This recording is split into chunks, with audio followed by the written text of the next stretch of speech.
Poštovani nastavnici, moje ime je Marina Obradović i narednih nekoliko minuta predstavit ću vam digitalne udžbenike fizike. Kao što možete da vidite, osnova digitalnog udžbenika je udžbenik u štampanom obliku. Međutim, svaki deo udžbenika, bio on tekst ili slika, može da se uveća. Takođe, po digitalnom udžbeniku možete pisati, crtati i bojiti. Može se i brisati sadržaj koji ste sami uneli. Sastavni deo digitalnog udžbenika su 3D animacije, video zapisi, audio zapisi, linkovi, interaktivni zadaci, kao i alati koje možete koristiti na času. Pokazat ću vam neke o sadržaju u digitalnom udžbeniku Fizika 8. Na marginama udžbenika nalaze se ikonice koje možete otvarati. Ovo je jedna od 3D animacija. Sadržaj na slajdovima možete uključivati i isključivati. Takođe možete praviti i zadatke.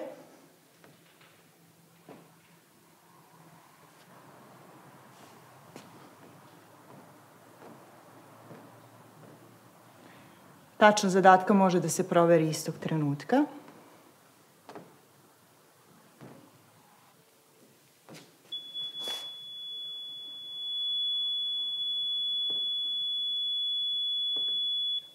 A neke 3D animacije imaju i zadatke koje učenici mogu rešavati. Pored 3D animacija, tu su i video zapisi. Postoje dve vrste video zapisa. Jedni su rađeni kao filmovi, koji govore o određenim fizičkim pojavama, a druga vrsta su klasični ogledi koje učenici mogu izvesti na času ili kod kuće.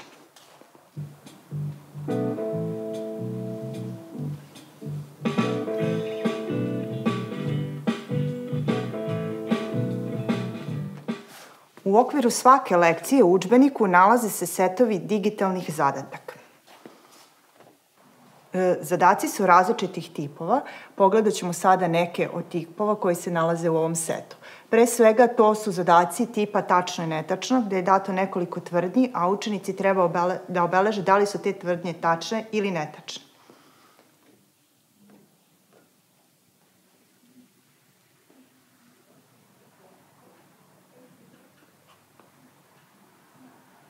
Zatim tu su zadaci sa povezivanjem.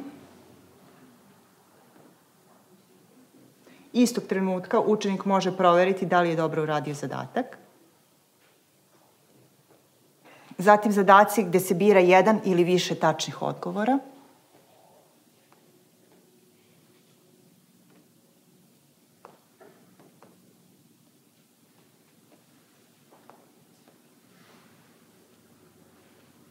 Ovo je još jedan tip zadataka na povezivanje.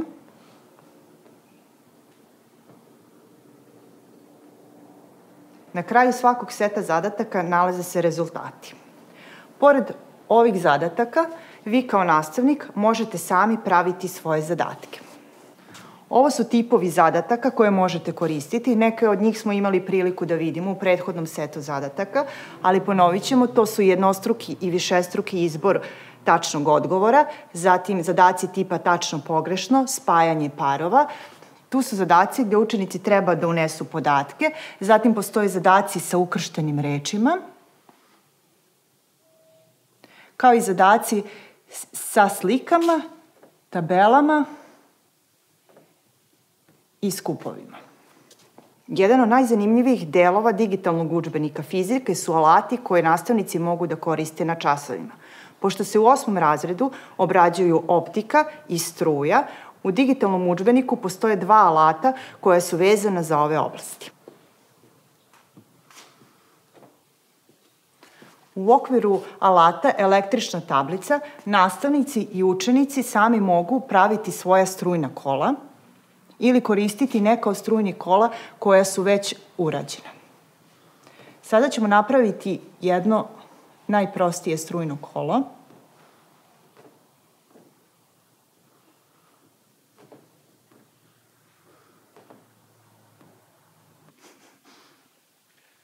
Ukoliko je dobro napravljeno strujno kolo, sijalica će svetliti.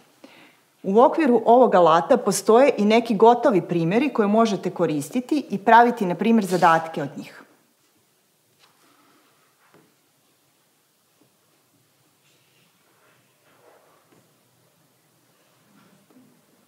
Ukoliko nemate opremu u vašim kabinetima i učionicama, možete koristiti alat optički komplet.